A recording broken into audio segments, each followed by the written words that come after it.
de que mientras aquí estoy abriendo la presentación, antes de que miremos eso, ¿no? Nadie tuvo como muchas dudas o algo así. ¿O les pareció sencillo? La verdad sí estaba fácil, solo yo me confundí un poco, o sea, con la diferencia de la pregunta 10 y la pregunta 8 porque se parecen un poco. Pregunta 10. mm, ya, ya. Sí, son parecidas, pero vamos a, cuando lo revisemos, o tal vez durante la presentación vamos a resolverlo, ¿oíste? No sé si se mira aquí la, la clase, ya les aparece. Sí, ya se mira. Ya se ve. Ya sé, doctor. Va. Entonces, miren, fisiología pulmonar es un tema que yo creo que es uno de los más complejos que vamos a revisar este semestre porque tiene muchas como fórmulas y hay un montón de, si ustedes no sé si recibieron la clase teórica o alguna parte de la clase teórica, pero tiene muchas fórmulas, hay un montón de como, miren, la verdad es que las fórmulas es lo más difícil, pero bueno, nosotros no vamos a revisar como fórmulas en sí, como cómo calcular la presión alveolar y todo eso, no vamos a revisar porque sí puede tener alguna implicación clínica, pero creo que no lo tendrá para un médico general como obviamente es lo primero que ustedes tienen que saber. Ahora, si ustedes ya se especializan en algo más, pues probablemente miren un poquito más avanzado esto, pero yo creo que para cuestiones básicas, las fórmulas, o solo hay una, tal vez una fórmula que sí, que es una resta básicamente, eh, que sí es importante para ustedes, ¿verdad? Pero yo creo que no vale la pena que aprendan todas las demás. Eso es para la práctica, ¿verdad? Obviamente para la teórica, no sé si la doctora Molina les va a pedir que- que sepan las fórmulas. Yo creo que no me recuerdo que sí, si ella lo hacía así, pero bueno. Entonces, cuando estábamos revisando el caso, teníamos una paciente femenina de 35 años eh, de la ciudad de Guatemala. Básicamente ella consultó por disnea y dolor torácico de 6 horas de evolución. Entonces, cuando hablamos de ese motivo de consulta, es un poquito como un poco específico porque hay mil cosas que a ustedes les puede causar disnea y dolor torácico. O sea, hablamos de problemas tanto a nivel cardiovascular como problemas a nivel pulmonar, incluso puede ser problemas a nivel musculoesquelético, ¿verdad? Cuando hablamos, por ejemplo, de enfermedades como ustedes ya han visto, Guillain-Barré, que les pueden provocar disnea, ¿verdad? Hay un montón de posibilidades por ahí. Y cuando hablamos también del dolor torácico, yo creo que o bueno, lo que más les tiene que preocupar a ustedes es cuando hablamos de dolor torácico que pueda ser secundario a un infarto, ¿verdad? Es como lo más preocupante y lo que yo les aconsejaría que sea lo primero que pregunten. Tal vez en una paciente de 35 años ustedes piensan así como, bueno, o sea, es muy raro, y sí tienen razón, obviamente, sería muy raro que una paciente de esa edad y femenina pues tenga algún tipo de problema a nivel cardiovascular, o sea, hablando de algún tipo de posibilidad de infarto, ¿verdad? Alguien que sepa o que tenga alguna idea de cómo podemos diferenciar el dolor torácico que sea pleurítico, es decir, que se origine eh, a nivel pleural, por irritación pleural, del dolor que sea propiamente por algún tipo de síndrome coronario, o sea, de algún infarto, alguien que sepa, un voluntario. Yo creo que el dolor por alguna situación cardiovascular es un dolor que se irradia y el pleural no. Ajá. Tal vez Sí, es por... sí, generalmente el dolor pleural es un poquito más localizado, o sea, tú cuando le dices al paciente, mira, lo primero que tienen que hacer es bueno, preguntar si se irradia es una buena, es algo bueno que tienen que preguntar, pero lo primero que debemos preguntar es preguntarle cómo siente el paciente el dolor. Si siente como que le pullan, siente como que lo cuchillan, o siente que alguien como que le estuviera presionando el pecho con las manos. Entonces, generalmente el dolor tipo, el dolor de infarto, generalmente es un dolor opresivo. eh, y también cuando ustedes le preguntan, mire, y se le va hacia algún lugar el dolor, el paciente generalmente como, perdón, ¿cuál es tu nombre? Lourdes. Como Lourdes decía, generalmente el dolor de ese tipo se irradia, por ejemplo, hacia el brazo izquierdo, hacia la mandíbula, se puede irradiar incluso hacia el epigastrio, ¿verdad? Pero bueno, generalmente el dolor de ese tipo sí se irradia. El pleurítico generalmente no se irradia. Y si ustedes le preguntan al paciente, mire, señálese con un dedo dónde le duele, generalmente cuando es pleurítico, el paciente sin problema va a poder señalarse con un dedo. Y cuando es de origen cardiovascular, el paciente va a señalarse con toda la mano el pecho, ¿verdad? O sea, no es algo que se pueda localizar tan sencillamente. Entonces, son unos tips, ¿verdad? Lo más básico de cómo diferenciar el dolor. Em, y bueno, esta paciente dice que viene porque hace 4 días eh, la intervinieron quirúrgicamente por una obstrucción intestinal, pero hace 6 horas empezó con dificultad para respirar, dolor torácico y entonces decide consultar, ¿verdad? Em, Antecedentes importantes, tenemos familiares nada más, con diabetes y hipertensión, ¿verdad? Eso es bastante común, pero personales no hay nada importante. Luego vemos que la paciente tiene estos signos vitales. Alguien que quiera comentar con respecto a estos signos vitales, ¿qué les parecieron?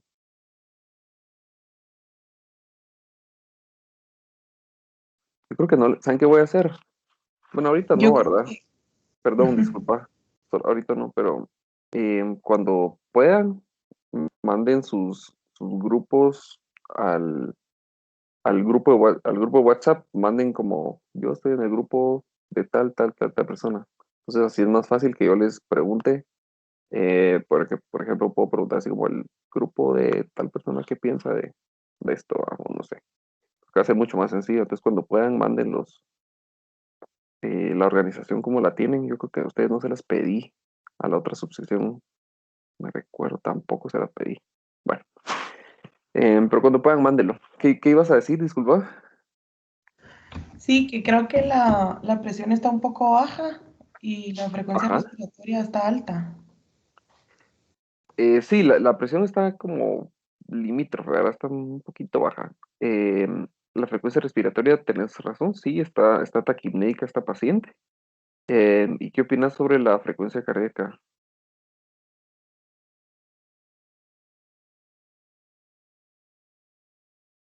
Esa también está alta, ¿o no? Sí, también está taquicárdica, ¿verdad?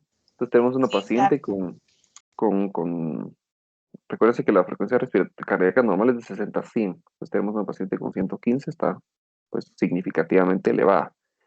Y luego en el examen físico vemos que la paciente está en regulares condiciones generales, ¿verdad? Pero ustedes solo la observan ansiosa, un poquito pálida, pero luego pues cuando ustedes la auscultan, tiene buena entrada de aire bilateral, no tiene ningún tipo de sonido anormal por ahí. Y lo otro significativo que tiene esta paciente es cianosis en las extremidades, un poquito de cianosis, ¿verdad? Pero de ahí no hay nada más que a ustedes les llame la atención. Entonces, un poquito inespecífico el examen físico y la historia de la paciente, ¿verdad? O sea, solo sabemos que le hicieron una cirugía hace algunos días. Seguramente si le hicieron una cirugía, obviamente es una paciente que tiene poca movilidad, entonces estaba acostada seguramente. Eh, y luego pues tuvo ese antecedente de disnea y dolor torácico de inicio súbito que pues le motivó a consultar. Y luego para ayudarnos un poquito tenemos estos gases arteriales. alguien que se anime a mencionarnos qué significan estos gases arteriales de nuestra paciente, qué Eh, normal tiene. sí, bueno, cuando estábamos también hay una pregunta adelante, creo en el caso que decía qué trastorno tenía, entonces cuando estábamos haciéndolo analizábamos que el pH, pero o sea, el pH estaba alto, por lo tanto era una alcalosis. Ok, Luego vimos que cuando, obviamente, si el pH aumenta y si es respiratoria, pues la presión parcial del dióxido de carbono tiene que disminuir y ok, precisamente está ajá, disminuida. excelente, Entonces, ajá, definimos que era una alcalosis de tipo respiratoria y el bicarbonato sí. estaba levemente bajo también porque pues se está compensando, ¿verdad? Sí, exacto, ahora el bicarbonato está bajo. ¿Y qué opinas de la PaO2, que es la presión arterial de oxígeno?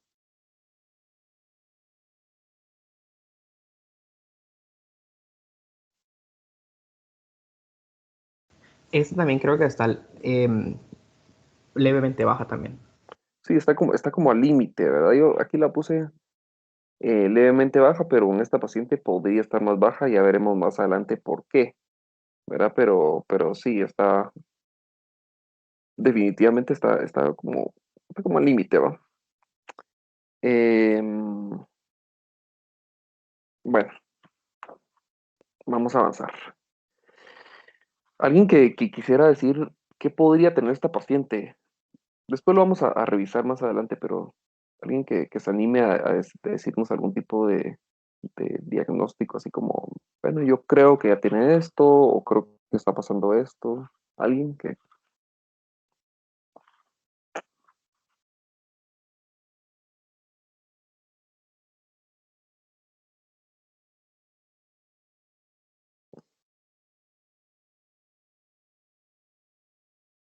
no, nadie se anima a... Yo tal vez por lo que decía la pregunta 14 de embolia Ajá, pulmonar. perdón, no te escuché bien, se te cortó, creo. Que la pregunta 14 decía embolia pulmonar y Ok, uno de los signos era que la frecuencia cardíaca estaba aumentada. ok, sí.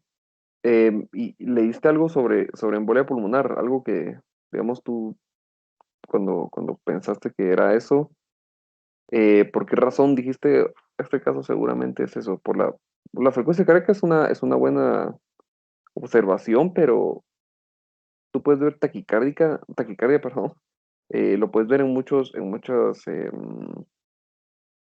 como en muchos casos, o sea, es como un poquito inespecífico, pero sí sucede en embolia pulmonar. Pero algo más que te haya dicho, seguramente, o sea, o algo más como, que te haya como asegurado que ese es el diagnóstico,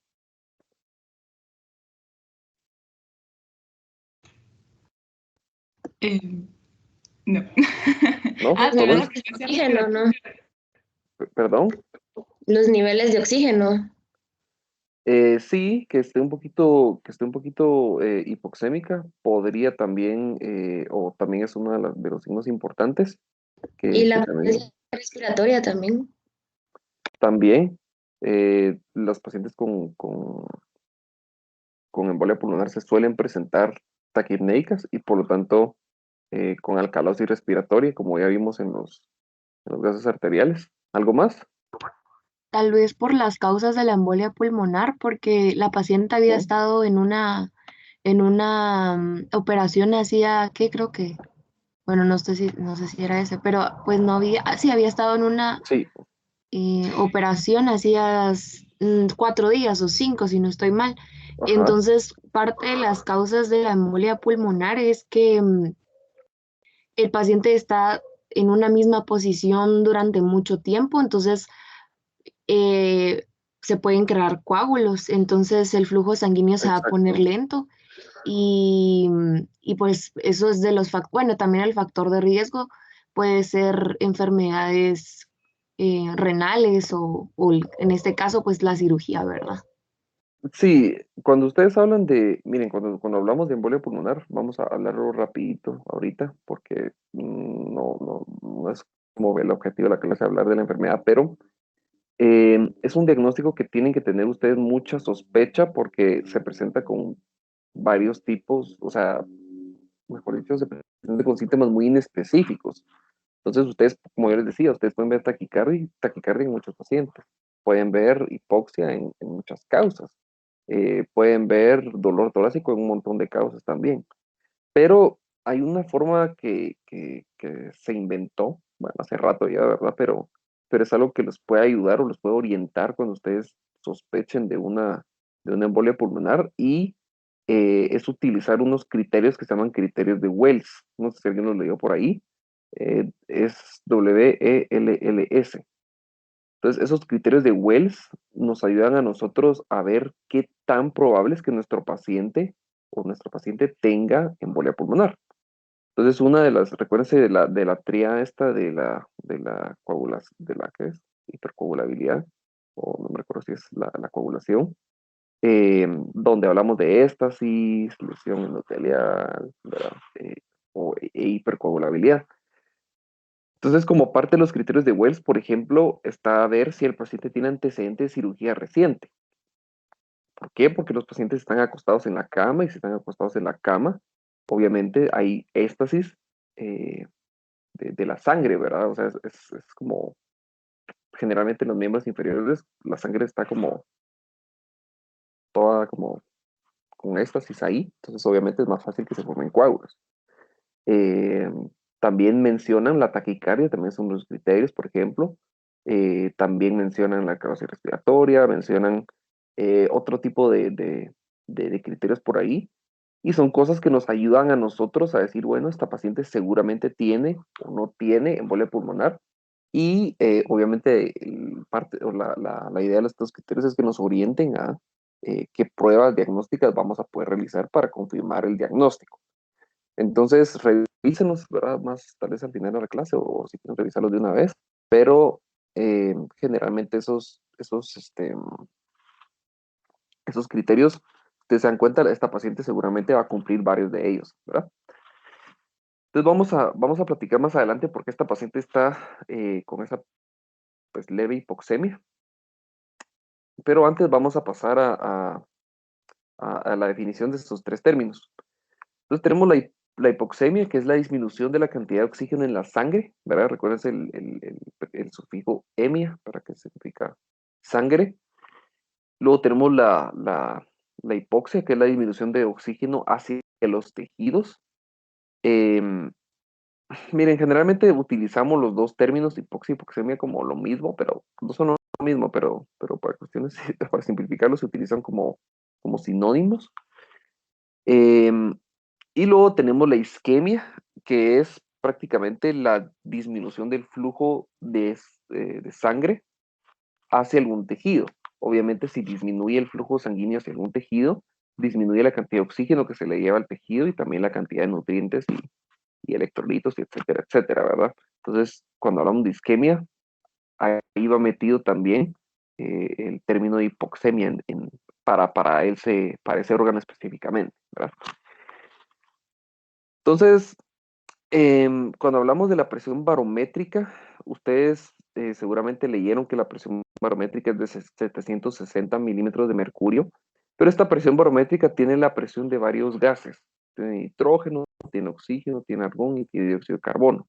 A nosotros lo que nos interesa es la presión de oxígeno.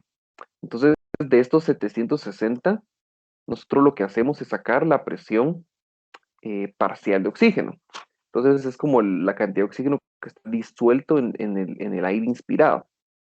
Y cuando hablamos de la presión parcial de oxígeno, vamos a ver, por aquí lo tengo, aquí está.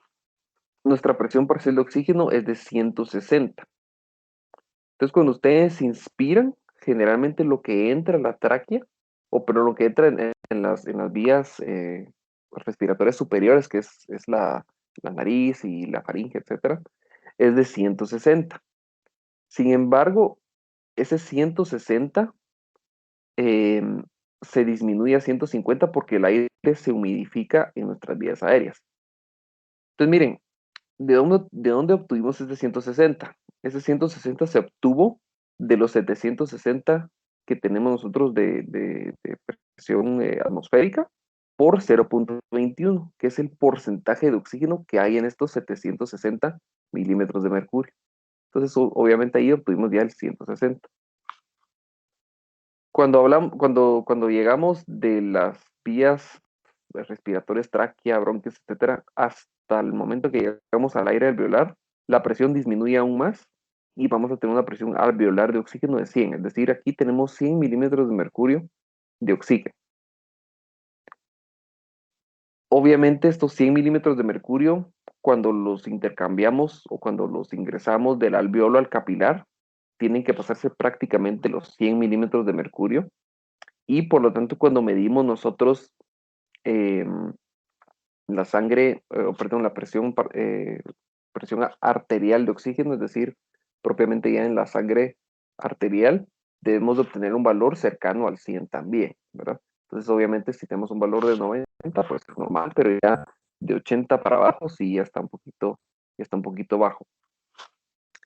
Aquí está la presión de oxígeno, no vamos a discutir mucho de ella, pero aquí está la fórmula.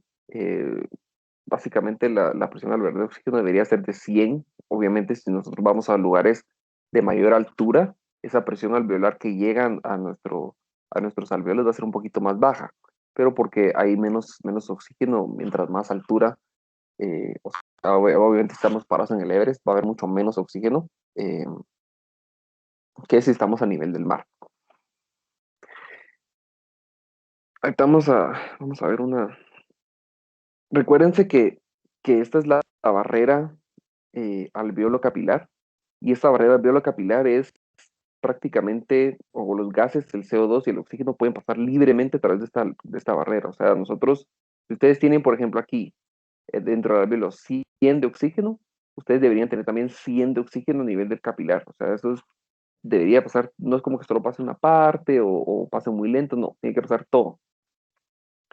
Igual el CO2. Generalmente el CO2, la presión de CO2 que nosotros esperamos es de 40. Es decir, si ustedes saben los valores normales de los gases, es de 40 el CO2. Y por lo tanto, lo que hay de aquí de CO2, que es de 40, debe de pasar fácilmente los 40 hacia el alveolo para que sean exhalados. O sea, eso es como, esta barrera debería ser sumamente permeable a estos gases. Ya vamos a ver ocasiones donde esto no es así. Alguien que me pueda decir por qué aquí no está en la imagen, pero hay algunos libros que mencionan que la presión arterial de oxígeno es normal que baje un poquito, que baje como 95 a 90, pero hay una razón especial por la cual esta presión arterial de oxígeno puede bajar un poco. Alguien que lo haya leído por ahí.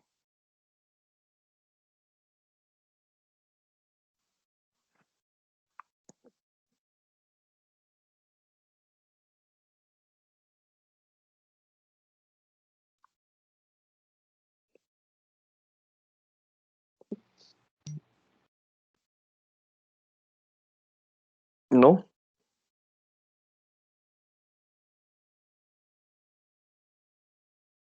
Pues yo medio leí nada más y era porque no había como una captación, algo así entendí, que no había como una buena captación del oxígeno a la hora de que se transportaba.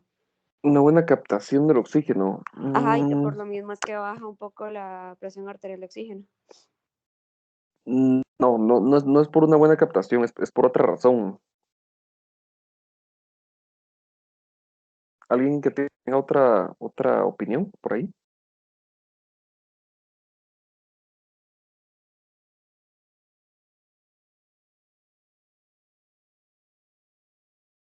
¿No? Miren, es normal que baje un poquito la presión arterial de oxígeno porque hay unas famosas, vamos a ver si lo puedo poner aquí.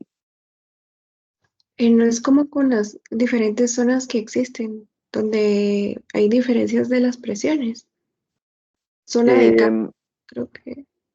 ¿Zona qué, perdón? Tú hablas No de las sé. zonas de West. Ajá. No, las zonas de West tampoco tienen que que ver acá, porque eso te da la diferencia entre la ventilación y la perfusión con respecto a las diferentes, como, los diferentes segmentos del pulmón. Pero tú siempre cuando, tú siempre, no importa en qué zona estés, esto va a ser como similar. Pues miren, lo que pasa es de que hay unas venas que se llaman venas bronquiales, que son las venas obviamente que llevan la sangre de los bronquios. Recuérdense que el pulmón tiene dos circulaciones, así como el hígado. Solo que el pulmón tiene la circulación que viene por la sangre venosa que obtenemos a través de la arteria pulmonar, y también tiene sangre arterial que irriga, obviamente es mucho menor la sangre arterial que llega a los pulmones, que obviamente lleva oxígeno y nutrientes, etcétera, a los bronquios, a los alvéolos, etcétera, ¿verdad? Entonces tenemos esas dos circulaciones. La sangre que viene de la arteria pulmonar, como ven la flechita aquí, va de la arteria pulmonar a la vena pulmonar, y luego pues de la vena pulmonar va al atrio izquierdo, y después de ir al atrio izquierdo, pues obviamente va al ventrículo izquierdo, y bueno, ahí ya nosotros ya podemos medir nuestra presión arterial de oxígeno, que normalmente va a ser entre 81 y 100. Va. Pero ¿qué pasa si nosotros tenemos, o cómo, o dónde creen ustedes que va a desembocar esa sangre que irrigó, esa sangre arterial que llegó, irrigó a los bronquios, a los alvéolos? Generalmente esa sangre esa pequeña cantidad de sangre que irriga a esas células, se desemboca justamente en la parte poscapilar de estos capilares. Entonces aquí tenemos un poquito de sangre de mezcla con sangre venosa. No sé por qué se puso así. Pero aquí tenemos un poquito de mezcla de sangre venosa. Y obviamente si mezclamos sangre venosa, que es sangre con poca presión de oxígeno, se va a diluir un poquito de esa presión. Entonces vamos a bajar de 60, de 100, perdón, vamos a bajar generalmente a 95, 90. Y por eso es que disminuye un poquito la presión arterial de oxígeno. Después de que ya hubo ese intercambio gaseoso y avanzamos un poquito casi llegando a las venas pulmonares, ¿verdad? ¿Alguna pregunta con eso? Es importante que lo sepan. ¿Alguna duda? No, doctor. ¿No? ¿Todo claro con esa? Doctor, ¿Sí? ok, o sea, esto de verdad que disminuya es normal, Es pero normal. entre 90 y 95 porque, bueno, se Exacto, mezcla, ¿no? exacto. Pero en este caso que la paciente está hasta 80, esto quiere decir que hay una mayor mezcla o sea, hay más sangre venosa entrando o a qué se puede deber también eso. Em, ahorita lo vamos a discutir cuando miremos la relación BQ. Lo que pasa es que en la embolia pulmonar hay un problema. Y el problema es que, recordate que creo que el semestre pasado lo vimos. Cuando hablamos de un émbolo es como algún cuerpo extraño, generalmente es un coágulo que viaja y se traba en algún vaso sanguíneo. Entonces el problema con esta paciente fue que ella, por los factores de riesgo que ya discutimos, generó un trombo, es decir, un coágulo adherido a una de las venas, seguramente a la vena femoral o vena poplitea, y ese trombo se desprendió, porque obviamente puede pasar, y viajó la vena cava, y luego la vena cava se metió a la aurícula derecha. Cuando se metió a la aurícula derecha, viajó al ventrículo derecho, y después, cuando viajó del ventrículo derecho y se metió a la arteria pulmonar, se quedó trabado en alguna de las ramas. Entonces el problema aquí es de que, lo vamos a ver más adelante, pero para adelantar el problema es de que tenés un bloqueo en el flujo hacia un segmento pulmonar. Entonces tenés segmentos del pulmón que tienen una buena, todo el pulmón tiene una buena ventilación, pero hay una parte del pulmón que tiene mala perfusión. Ahorita lo vamos a ver en una imagen. Entonces el problema es que se altera el BQ o la relación BQ, y por eso tenés mezcla entre sangre venosa y arterial mayor a la que deberíamos de esperar aquí. Pero ahorita lo vamos a ver y tal vez te resuelvo la duda, pero sí, tenés razón, o sea, es una mezcla entre sangre venosa y arterial mayor a la esperada. O sea, puede ser uno de los casos en donde o puede ser una de las causas por las cuales tengas una baja presión arterial de oxígeno. No sé si Perfecto, más o menos gracias. te resolví ahí la... Sí, cabal, ya ahorita que miremos Va, solo ventilación y perfusión, entonces un poquito más claro. va. Entonces, miren, cuando hablamos de... Si quieren, vamos a pasarnos a eso. Aquí está. Cuando hablamos de ventilación es la cantidad de oxígeno o la de aire que llega hacia los alvéolos. Entonces, por ejemplo, aquí pues nos llega una buena ventilación. Si nuestro alvéolo estuviera tapado, por ejemplo, por moco, cuerpo extraño, lo que quieran, obviamente este segmento pulmonar va a tener una baja ventilación, ¿verdad? Pero eso solo si tienen alguna obstrucción a nivel de las vías aéreas. Ahora, una buena perfusión se refiere a la cantidad de sangre que llega y que sigue, y que sigue, que sigue, y que va hacia la vena pulmonar, obviamente. Entonces, ustedes pueden tener, obviamente, si ustedes tienen un émbolo aquí, que generalmente es lo más común, obviamente aquí no hay una buena perfusión, o sea, su Q va a estar disminuida. Ustedes pueden tener segmentos pulmonares que tengan una buena ventilación, pero una mala perfusión. O pueden tener segmentos pulmonares que tengan una buena perfusión, pero una mala ventilación. Entonces, las dos cosas no necesariamente tienen que estar presentes o no es necesario que estén presentes las dos cosas al mismo tiempo. O sea, puede pasar que alguna esté presente y otra no. No importa si no hay ventilación o no importa si no hay perfusión, al final el denominador común o nuestro resultado común va a ser que vamos a tener una baja presión arterial de oxígeno. Porque obviamente lo que está aquí, el oxígeno que está acá, si es que hay una buena ventilación, no va a lograr pasar porque aquí no hay una buena perfusión. O viceversa. Aquí puede haber una buena perfusión, o sea, puede llegar sangre, pero como está tapado acá, no hay una buena oxigenación y por lo tanto es como que no hubiera un buen intercambio gaseoso. Entonces al final nuestra presión arterial de oxígeno es lo que se ve afectada. Entonces hay una relación que se llama BQ y esa relación, como pueden ver, significa ventilación y perfusión. Q es perfusión. Entonces generalmente nuestro valor BQ, lo ideal es que sea 1, porque quiere decir que tenemos una ventilación igual que una perfusión. Pero obviamente normalmente el valor no va a ser 1, siempre va a ser un poquito más bajo. Y esta BQ puede variar entre las diferentes zonas de West. Entonces, generalmente lo que pasa es lo siguiente. Ustedes van a leer en su libro y esto genera mucha confusión. Normalmente tenemos 3 zonas, ¿verdad? La 1, la 2 y la 3. Por el efecto de la gravedad, la 3 es la que va a tener mejor perfusión, perdón.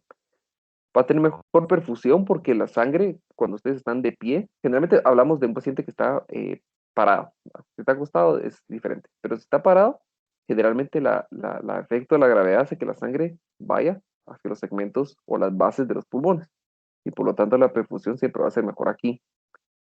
Pero ¿qué pasa? Muchos creen que la ventilación va a ser mucho mejor en el segmento 1 y creen porque obviamente por el efecto de la gravedad el aire se va hacia arriba. Pero eso no es así. Lo que pasa es de que la zona 3 siempre va a tener mejor ventilación y siempre va a tener mejor perfusión, siempre. Siempre va a tener mejor ventilación porque es el segmento más grande del pulmón y siempre va a tener mejor perfusión porque por el efecto de la gravedad y por ser el segmento más grande del pulmón, es la parte donde más sangre se recibe. Entonces la ventilación siempre va a ser mejor, tanto la ventilación y la perfusión siempre van a ser mejor en la zona 3. Lo que sí cambia es la relación BQ en cada una de las zonas. Generalmente la relación BQ en la zona número 1, esta zona suele tener mejor ventilación que perfusión. Entonces el BQ generalmente va a ser mayor a 1 siempre. La zona 2 va a tener más o menos una ventilación y perfusión similar. Entonces va a ser generalmente de 1. Y la zona 3 siempre va a tener una mejor perfusión con respecto a su propia ventilación. Entonces generalmente el BQ va a ser menor a 1, porque el denominador es más grande que el numerador. Pero siempre la ventilación y perfusión va a ser mejor en la zona 3. Entonces es un punto que genera mucha confusión, pero no se van a confundir. O sea, la relación BQ es la que cambia, pero si les preguntan así como aisladamente, la ventilación en qué zona es mejor, siempre va a ser en la 3. La perfusión en qué zona es mejor, siempre va a ser en la 3. Ahora, la BQ, eso sí puede cambiar, porque aquí hablamos de ventilación y perfusión para esta zona nada más, o sea, sin tomar en cuenta las demás. Nos preguntan el BQ para la zona 3, ya sabemos que solo es para esta zona. ¿Alguna pregunta con esa diferencia entre las zonas de West? Alguien que no le haya quedado muy claro. Yo ahorita me confundí un poco, doctor, ¿Qué es lo que te confundió? porque, o sea, sí entendí todo lo que usted explicó. Sin Ajá. embargo, no sé si quiere que le diga como que lo que investigué, lo que investigamos para el caso. Sí, decime. A mí me confundió ahorita un poquito esto de que, bueno, o sea, tenemos que en la zona 1 la presión alveolar es mayor que la arterial y que la venosa. Ajá, En la zona 2 que la presión alveolar es mayor que la presión venosa y menor que la presión arterial. ok. Y que en la zona 3 la presión alveolar es menor que la presión arterial y venosa. Ujú, Entonces, por eso los vasos que están siempre abiertos y el flujo sanguíneo es mayor. ujú. Entonces, ahí es donde ya se empieza un poco a relacionar el BQ, porque entonces en la zona No, 1, ¿no? no, o sea, yo creo que, miren, yo creo que a esto, yo creo que no le pongan mucha atención a esto. O sea, sí es importante saberlo, pero lo más importante es saber cómo se afecta el BQ para cada zona. Pero de ahí saber cuál es la alveolar es mayor que la arterial y después más que la venosa, etcétera. Eso no les va a tener ninguna significancia clínica. O sea, práctica no va a tener. Teórica tal vez, pero a nivel práctico eso no es importante. Entonces, para que no se confundan, no le pongas atención a esto. Ah, ok. Eh, sí, no le pongas atención mejor para simplificar la cosa. ¿Verdad? Yo utilicé esta imagen porque la mayoría de imágenes utilizan esto lo van a encontrar en todos los libros, pero generalmente a mí lo que me interesa es que ustedes sepan dónde es mejor la ventilación, dónde es mejor la perfusión y cómo es el BQ en cada una de las zonas. Yo no sé si tenés duda con esa parte. No, ahí Obvia, sí me quedó un poco más claro va. por lo que Esto puso al lado obvialo. derecho de las flechitas. Sí, esto obvialo. ¿Verdad? Ah, va. Ok. Va. ¿Alguien más?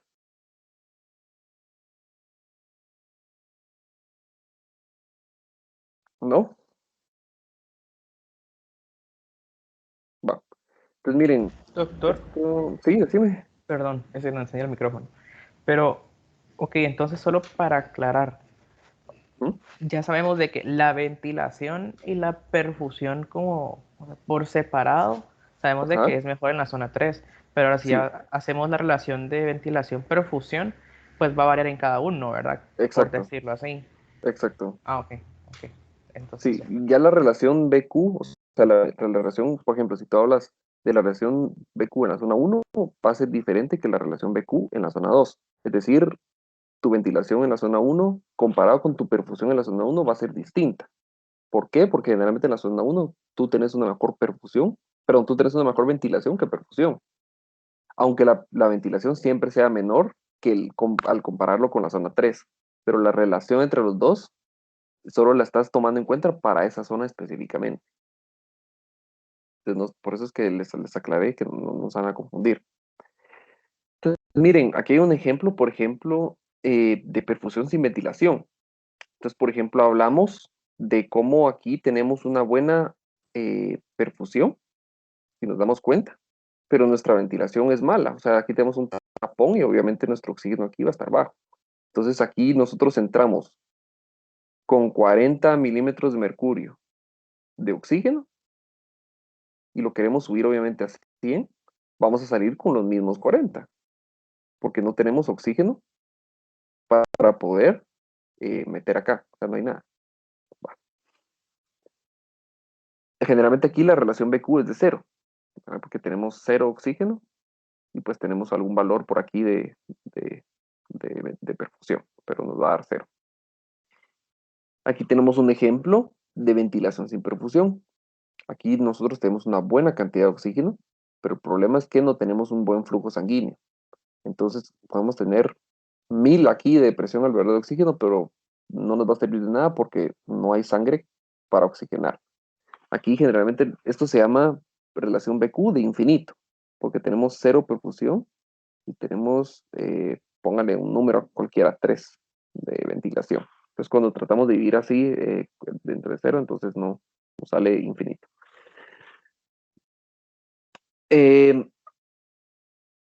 Antes de pasar al gradiente alveolar arterial, que es otro tema aparte, vamos a ver esto de embolia pulmonar. Entonces, generalmente, tal vez aquí le puedo aclarar, aquí podemos aclarar la pregunta mejor de José Pablo. Generalmente lo que sucede, como les dije, es que un coágulo, que es un trombo, generalmente se forma en los miembros inferiores. Puede pasar por muchas causas. Pacientes que están, por ejemplo, post cirugías, están acostados. Se mira también embarazadas, se mira bien frecuente. El embarazo genera un estado de hipercoagulabilidad porque obviamente la mujer necesita tener más factores de producción de factores de coagulación y otras cosas para no perder tanta sangre durante el parto. Y además que también tiene la presión del útero sobre la vena cava y hay un montón de cosas que pueden generar éstasis. Pero todo lo que les pueda generar éstasis, si ustedes miran los criterios de Wells, ahí les aparece, se puede formar un trombo en estos miembros inferiores, que es la zona más común, y este trombo viaja y llega al corazón y luego se enclava en una rama de la arteria pulmonar, como vemos aquí en la imagen, ¿verdad? Entonces aquí el problema que tenemos es que nuestra relación BQ va a ser de infinito, es decir, nosotros vamos a tener una mala perfusión, si nos damos cuenta aquí no pasa nada de sangre, pero una ventilación pues normal. Entonces generalmente lo que nosotros vamos a provocar en nuestros pacientes, vamos a ver aquí tengo una imagen adecuada. Lo que nosotros vamos a provocar es lo siguiente. Voy a buscar otra diapositiva. Aquí.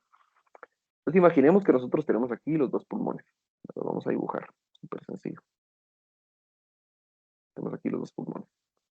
Imagínense que este segmento de acá es el que nuestra paciente va a tener mal perfundido. Porque justamente la arteria, el segmento de la arteria pulmonar que irriga ese pedazo de pulmón va a estar bloqueado. El problema aquí es el siguiente. Que nosotros tenemos alvéolos normales. Vamos a dibujar aquí un alvéolo normal con un buen paso de sangre y por lo tanto una buena cantidad de oxígeno aquí. Y nuestro alvéolo aquí va a tener el problema que va a tener aquí obstruido y por lo tanto el oxígeno va a estar bajo. Entonces al final nosotros lo que va a suceder es que toda la sangre de los 2 pulmones obviamente va hacia la aurícula izquierda. Pero como decía José Pablo, si nosotros tenemos un segmento o los segmentos pulmonares que tengan buena oxigenación, la sangre va a llegar siempre a la aurícula izquierda. Y de los segmentos que no logran, o de la sangre que no logra oxigenarse bien porque está bloqueado aquí, esa sangre toma vías alternas, o sea, pasa por otros segmentos de la arteria pulmonar, pero al final siempre va a llegar a la aurícula izquierda. Entonces, en lugar de tener esa pequeña mezcla que ya habíamos hablado de sangre venosa con la arterial, aquí vamos a tener miren, el segmento es bastante grande. Entonces, obviamente vamos a tener mucha sangre venosa mezclándose con sangre arterial. Y por lo tanto, en lugar de tener una presión arterial de oxígeno de 95, 90, vamos a tener una presión arterial de oxígeno de 70, o de 60, o de 80, limítrofe, ahí sí que limítrofe, pero de 70, por ejemplo. ¿Por qué? Porque hay mucha sangre que no logramos oxigenar gracias a que teníamos un segmento bloqueado de en este caso sería el pulmón derecho, ¿verdad? Nuestro segmento inferior del pulmón derecho. Entonces, obviamente, aquí hablamos de una alteración en la ventilación, alteración en BQ, generalmente aquí generalmente es en la perfusión. No sé si quedó claro lo que estaba pasando con esta paciente aquí.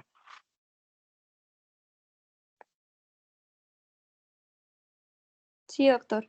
¿Sí? Sí, quedó claro. Va.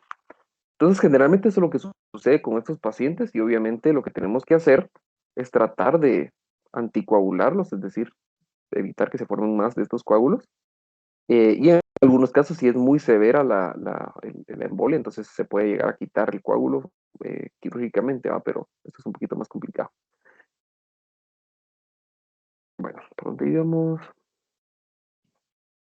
Pues, ya hablamos que según los gases arteriales, ¿qué trastorno tiene nuestra paciente? Obviamente va a ser el trastorno, va a ser un trastorno de alcalosis respiratoria, perdón, con compensación eh, metabólica. No, no, la verdad es que no saqué si estaba compensada esta paciente o no. Si alguien lo sabe, lo puede decir, pero no es necesario que pongan si estaba compensada adecuadamente o no estaba compensada adecuadamente. Luego dice, bueno, ¿por qué se produce esto? ¿Qué piensan si ustedes tuvieran, imagínense que les pasa a ustedes, ¿verdad? Esperemos que no, pero imagínense que a ustedes les llega a pasar. ¿Qué piensan si ustedes tuvieran un bloqueo aquí y un segmento pulmonar importante? ¿Creen que ustedes aumentarían su frecuencia respiratoria o la disminuirían? ¿Qué sería lo lógico de hacer?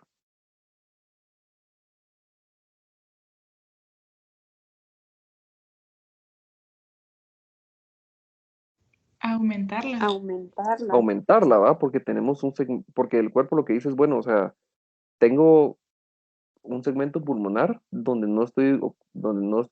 no sabe si está oxigenando, está respondiendo bien, pero dice, tengo un segmento pulmonar que no me está oxigenando bien la sangre. Entonces voy a aumentar mi frecuencia respiratoria para tratar de oxigenar mi sangre más rápido. Obviamente no va a servir, pero ese es un mecanismo de defensa, digamos así, del cuerpo. Y el problema ahí es de que eh, no logra mejorar la oxigenación, pero sí altera el CO2, ¿verdad? O sea, altera nuestro CO2 y por lo tanto se llega a provocar el trastorno que ya vimos. ¿Qué hallazgos se podría encontrar en el EKG de esta paciente? Estos hallazgos son un poquito, alguien los investigó. Hay una característica, se mira en pocos pacientes, pero si ustedes lo miran, un EKG es bien, bien característico. Yo encontré varios. ¿Qué encontraste? Encontré que puede haber un aleteo auricular o una fibrilación auricular. También signos de sobrecarga ventricular derecha en Ok. ondas T invertidas y patrón QR en B1. Onda P que está elevada, desviación del eje a la derecha, descenso del ST secundario e isquemia subendocárdica y un bloqueo incompleto o completo de la rama derecha. Ok, sí, ¿verdad? Miren, generalmente lo que pueden hacer, como tu nombre, disculpa, María Alejandra. como nos dijo María Alejandra, hay un montón de hallazgos que pueden encontrar, pero hay algunos bien específicos. Entonces, por ejemplo, si hablamos de bloqueo de rama derecha, ese es bien, bien común. Otro que pueden encontrar y que es bien, bien común, y es el que más me interesa a mí que sepan, es el patrón S1, Q3, T3.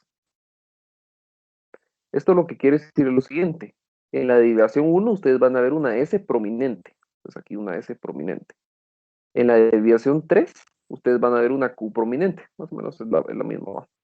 Y en la derivación 3 también ustedes van a ver una onda T bastante picuda.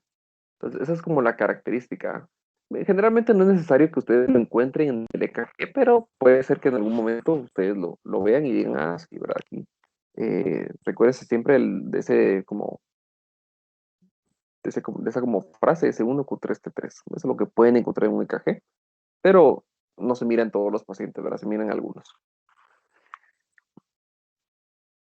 Bueno, regresemos al gradiente.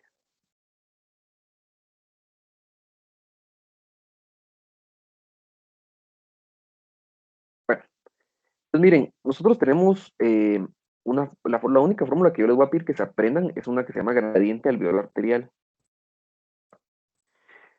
El gradiente alveolar arterial, siempre que ustedes miren la palabra gradiente, eso significa que hay una diferencia entre un espacio y otro. Entonces aquí nuestro gradiente es gradiente alveolo arterial. Diferencia entre lo que está en el alveolo y lo que está a nivel arterial. Entonces, como les decía, el gradiente alveolo arterial es una diferencia. Entonces, generalmente aquí lo que vamos a hacer es restar. Y lo que tratamos de encontrar aquí es la diferencia entre oxígeno dentro del alveolo y diferencia entre oxígeno con lo que está en la arteria. Entonces aquí generalmente lo que hacemos es restar, ¿verdad? Presión alveolar de oxígeno menos presión arterial de oxígeno. Generalmente hay un valor de referencia para la edad que se utiliza para calcularlo esta fórmula, pero nosotros generalmente lo que yo trato de hacer es decirles, miren, si está menor de 14, está normal. ¿Verdad? Eso es generalmente lo que yo les trato de decir. Si está mayor a 14, está muy alto, ¿verdad? Hay algunos que utilizan de 10 o menos, también es válido, ¿verdad? Pero se puede utilizar esta fórmula para ver, según la edad del paciente, cuánto es el gradiente que debería tener normal. Entonces, miren, el gradiente alveolar arterial, como les digo, solo es la diferencia entre la presión alveolar de oxígeno y arterial de oxígeno. ¿Se recuerdan que aquí teníamos más o menos 100? Y aquí yo les dije que se mezclaba un poquito de la sangre que venía de las venas de los bronquios. Entonces bajaba un poquito a 90, 95, 90. Por eso es que algunos dicen que el gradiente debería ser, no debería ser mayor a 10, porque esa mezcla de sangre venosa es bastante mínima, como le decía, no me recuerdo quién me dijo. Esta fórmula nos sirve un montón para que nosotros podamos decir o podamos encontrar alguna causa en la cual nosotros podamos tener alguna alteración de este gradiente. Por ejemplo, si ustedes están en algún tipo de, vamos a ver, vamos a poner un caso, algún voluntario que me quiera ayudar. Va a ser algo sencillo, pero algún voluntario, no les va a pasar nada.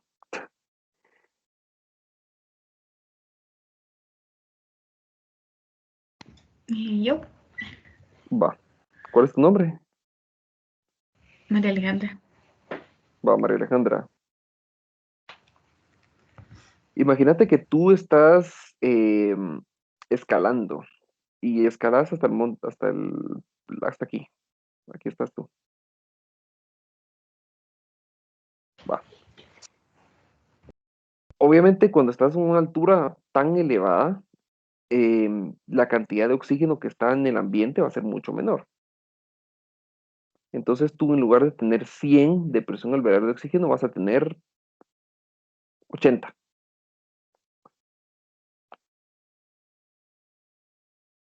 Ok. Aquí, esto va a haber de oxígeno en tus alvéolos. María Alejandra, ¿tenés algún problema en la barrera alveolo capilar? No. No, ¿verdad? Entonces tu oxígeno debería pasar de aquí para acá de forma normal.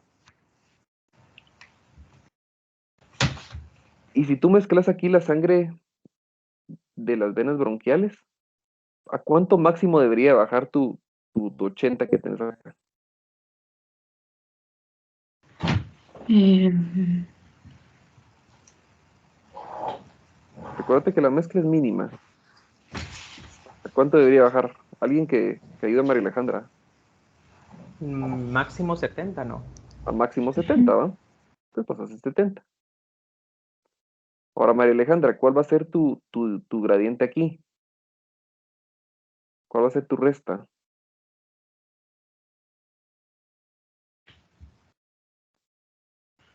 es el 80 menos lo que bajó, o sea, el mínimo que va a bajar. A 70, ¿va? Tu Ajá, alveolo tiene 80 y tu arteria va a tener 70.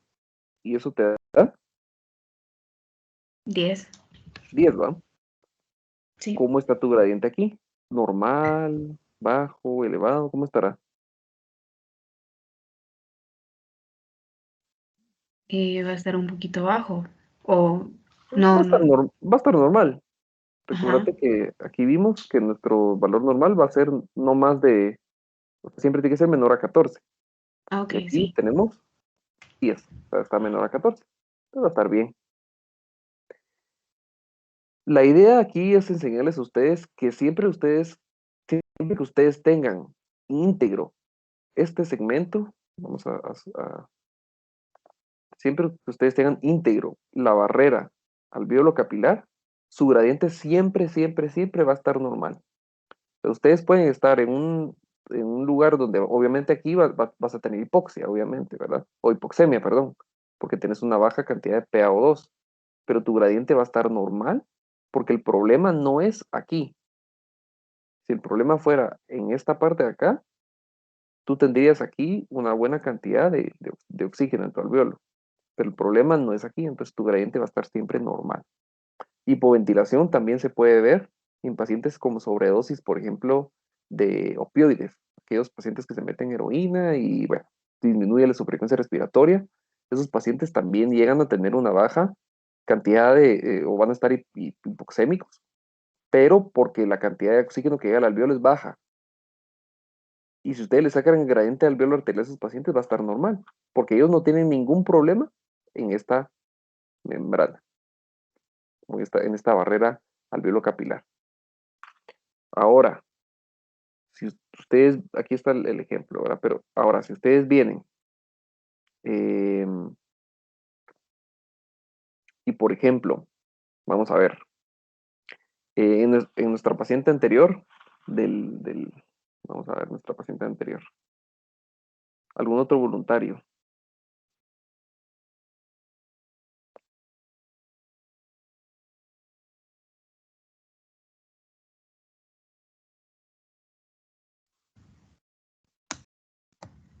Yo, doctor. Va, ¿tu nombre? Andrea Pineda. Va, vamos a ver, Andrea. Tenés a nuestra paciente anterior, tenés este alvéolo que está bloqueado, perdón, ay, disculpa, aquí la canté. Vamos a tener que volver a... Tenemos estos dos alvéolos aquí. Tenemos un alvéolo que tiene bloqueada esta arteria acá y un alvéolo que está bien. Al final la sangre de los dos va a parar a la aurícula izquierda. Entonces imagínate, disculpa tu nombre, ¿me dijiste cuál es? Andrea. Andrea. Va. Entonces aquí nuestra paciente tiene un alvéolo que obviamente va a tener una buena cantidad de oxígeno. Es decir, por ejemplo, va a pasar una buena cantidad de oxígeno y aquí vas a tener más o menos 100. Pero el alvéolo afectado obviamente no va a tener una buena perfusión y por lo tanto la sangre de este alvéolo, en lugar de pasar por acá, se va a ir hacia otras vías, pero al final va a llegar a la aurícula izquierda.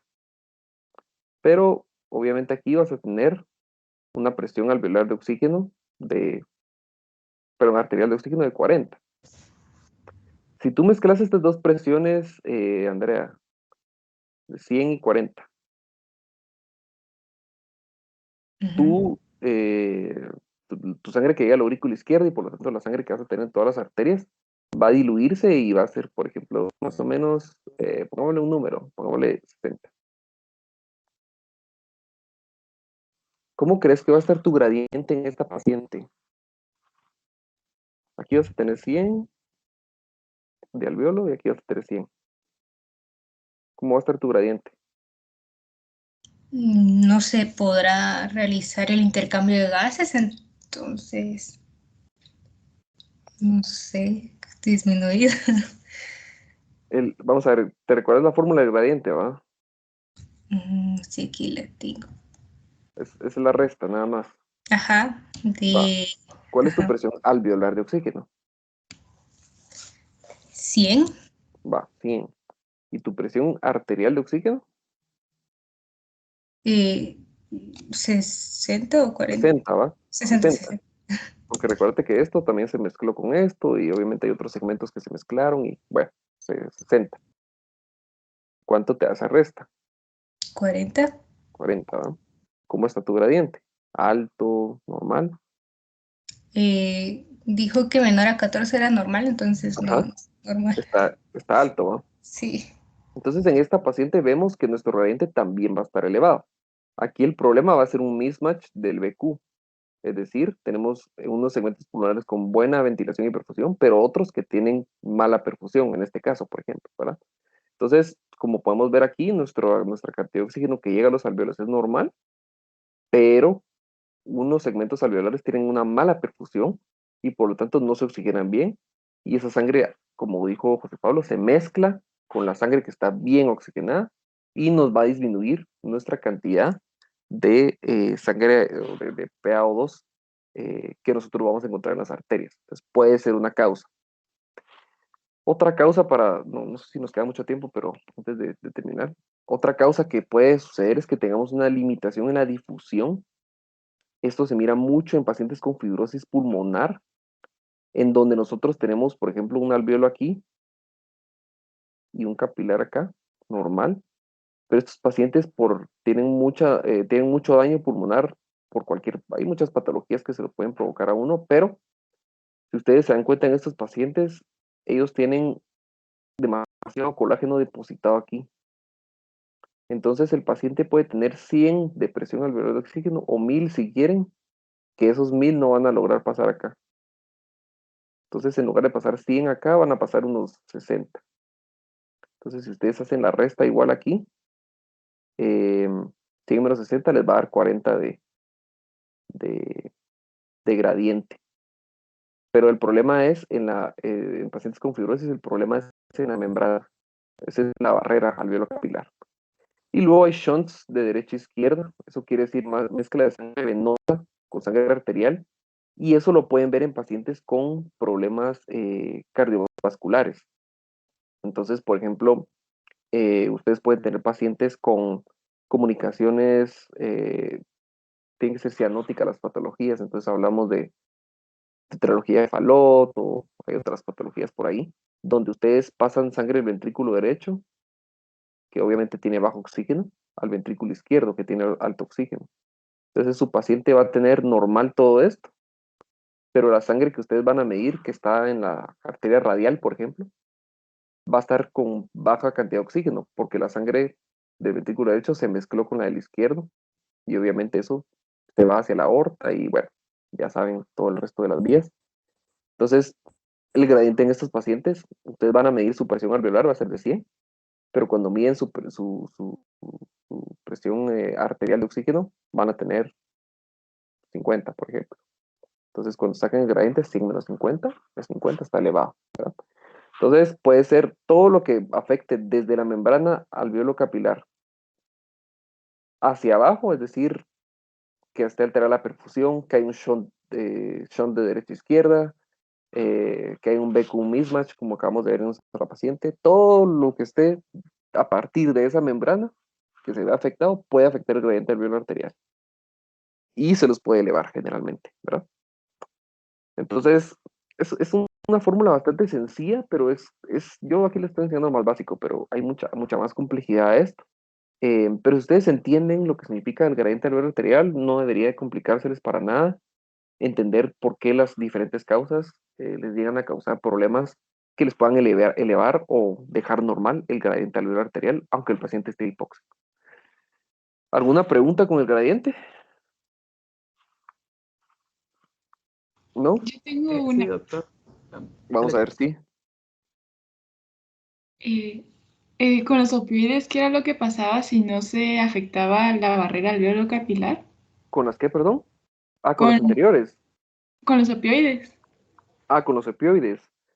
Eh, con los opioides lo que pasa es que los opioides generalmente te disminuyen vamos a ver por aquí está. Los opioides generalmente te disminuyen la frecuencia respiratoria. Hay otros fármacos que lo hacen, como benzodiazepinas y etcétera. Pero lo que pasa es que tú tenés una baja presión alveolar de oxígeno, porque estos fármacos te disminuyen el estímulo en el centro respiratorio. El problema está aquí, ¿verdad? Está aquí arribita. Pero si tú te das cuenta, nuestros pacientes, o a menos que tengan algo más, pues, pero el paciente generalmente tiene perfectamente bien su membrana alveolo capilar y también tiene perfectamente bien la cantidad de sangre que perfunde cada alveolo, etc. Entonces, si tú tienes aquí 60 de oxígeno, esos 60 aquí van a pasar. Entonces, si te das cuenta, obviamente estos 60 te va a disminuir a 50 de forma normal. Entonces, si tú quieres hacer aquí el gradiente alveolo arterial, solo restas 60 menos 50 y te va a dar 10. Y eso está normal. Entonces, tú te das cuenta aquí que el problema no es a nivel de la membrana alveolo capilar, ni lo que le sigue a esa membrana, que es la perfusión, etcétera, sino que el problema está aquí arribita. Eso es lo que pasa con pacientes que tengan cualquier cosa que les pueda provocar disminución, ya sea en las respiraciones o algún cuerpo extraño que esté en la tráquea, cualquier cosa de esas, les puede provocar un gradiente alveolo arterial normal, pero con hipoxemia en su paciente. Entonces, sí quedó claro ahí. Sí, muy claro, gracias. Va. ¿Alguien más? Sí, doctor, yo tenía una duda con Sí. cuando estábamos hablando cuando el gradiente estaba elevado. Ujú. Es que usted explicaba, ¿verdad? ¿Dónde Que había acá? como... Ajá, ahí. Usted nos explicaba que, pues, por ejemplo, en el segundo capilar, ¿verdad? En el segundo alveolo, la barrera alveolo capilar, Ajá, había como un trombo, ¿verdad? ajá. Pero ese 40 que está a la par del trombo, no entendía a qué se refería, porque luego dijimos de que del capilar que estaba sano al que estaba Ah, como defectuoso, todos iban a caer a la aurícula izquierda, pero exacto. con 60 de gradiente. Pero no entendía ese 40 a qué se refería. Mira, lo que pasa es de que recordate que cuando vos tenés un alveolo aquí, recordate que ese alveolo recibe la sangre que viene del ventrículo derecho, o sea, de la arteria pulmonar. Y recordate que esa sangre generalmente viene desoxigenada, o sea, viene con una cantidad de oxígeno muy baja, de 30, de 40, viene muy bajo. Entonces aquí lo que debe pasar es que el oxígeno perfunda esa sangre que viene aquí y luego las subas a 100. Pero aquí el problema que vos tenés en este paciente es que esos 40 que vienen de la arteria pulmonar o del ventrículo derecho no se logran, o sea, no logran oxigenarse. Entonces, esa sangre toma otra vía, pero siempre va a permanecer con 40, porque nunca se logró oxigenar, ¿ya? O sea, esos 40 ya siempre, o sea, siempre los traes, porque recuérdate que los tejidos no le sacan el 100% de oxígeno a tu sangre, siempre queda con una poca cantidad. No sé si quedó más claro ahí. Sí, hoy sí, ya Entonces, cuando entendí. vos mezclas sangre que tiene 40 de presión de oxígeno con sangre que tiene 100 de presión de oxígeno, obviamente esa sangre se diluye. O sea, la de 100 es como que vos mezcles, ¿cómo te lo puedo explicar? Es como que vos mezcles dos colores.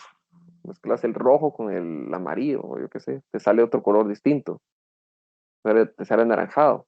Entonces estás como, es lo mismo acá, te sale sangre que está como un poco oxigenada, ¿va? Entonces va a tener como 60 más o menos, porque está toda diluida, ¿verdad? Tienes más mezcla de sangre venosa con sangre arterial.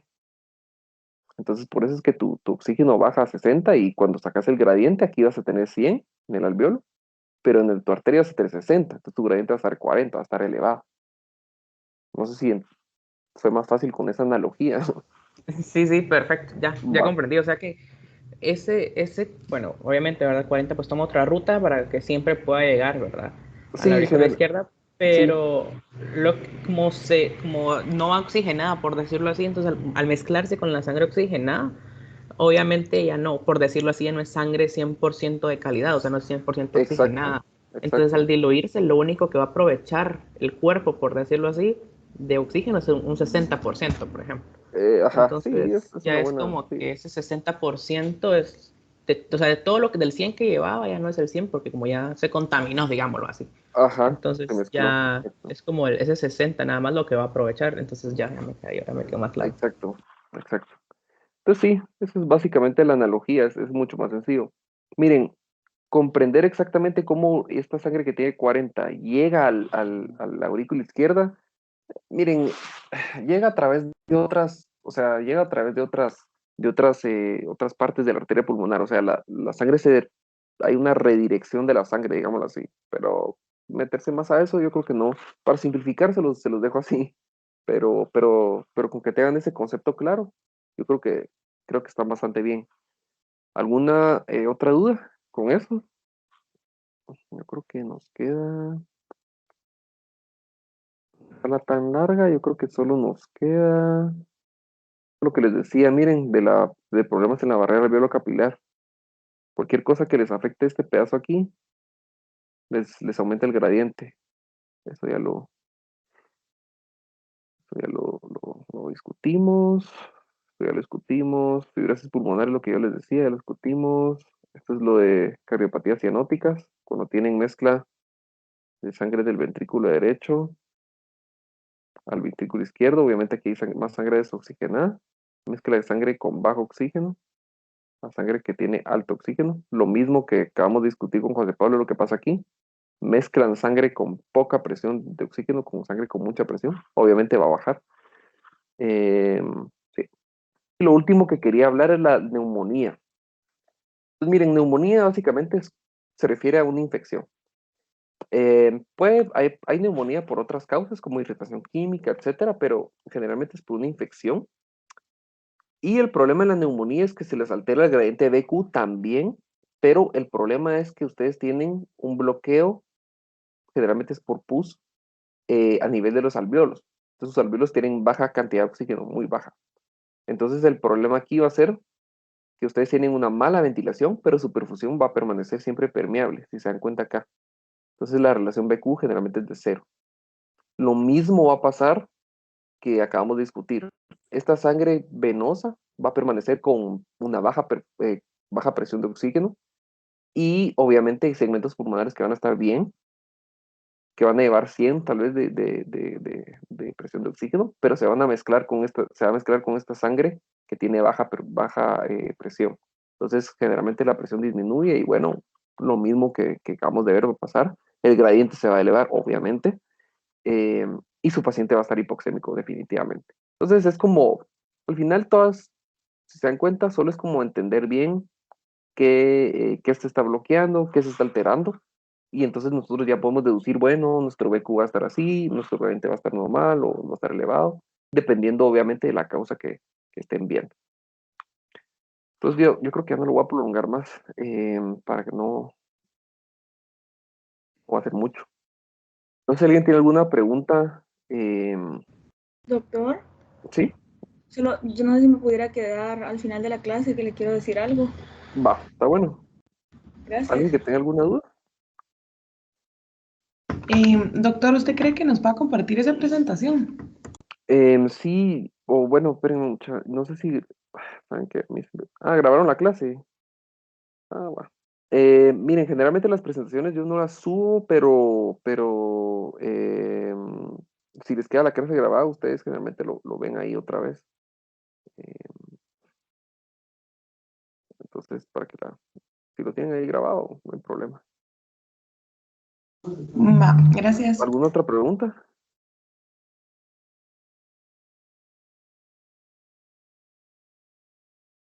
No, ninguna, todo bien. ¿Nada? ¿Todo bien? Gracias. Va. Entonces, si nadie tiene más dudas, ni comentarios, ni nada, espero que les traté de hacer a lo más sencillo posible, pero es un poquito difícil. Si no tienen más dudas, entonces nos vemos la próxima semana. Creo que con ustedes quedamos el examen. ¿Ustedes cuándo me dijeron? Creo que es para el jueves, ¿va? Jueves a las 6. Jueves Va, 6 de la tarde. va, está bueno. Entonces, ahí les programo el examen corto. Para la tarea, les voy a dejar subir el caso de esta semana. Entonces, solo si alguien tiene algún tipo de corrección que tengan que hacerles, hagan la corrección y yo les estaré subiendo el link para que lo suban con las instrucciones de cómo subirlo, ¿vieron? Entonces, solo eso. Perfecto, doctor. Muchísimas gracias. Gracias, doctor. Está bueno, pues. Gracias. Ok, Gracias. Feliz día. Bueno, adiós. Buen inicio de Doctor, semana. solo una consulta. Espérame que no te escuché bien. Gracias, Felicia. Feliz día, Adiós. gracias. Solo una pregunta. ¿Hasta cuándo Decime. tenemos para subir el caso? Yo les voy a dar unos 3 días para hacerlo, ¿oíste? Ah, No va. te preocupes. Gracias. Va. Doctor, ¿Sí? sí le voy a poder hablar al final, ¿verdad? ¿Sí? ¿Sí? Es que le quería decir que yo no le pude hablar cuando estaba pidiendo lo de la, ¿cómo se llama?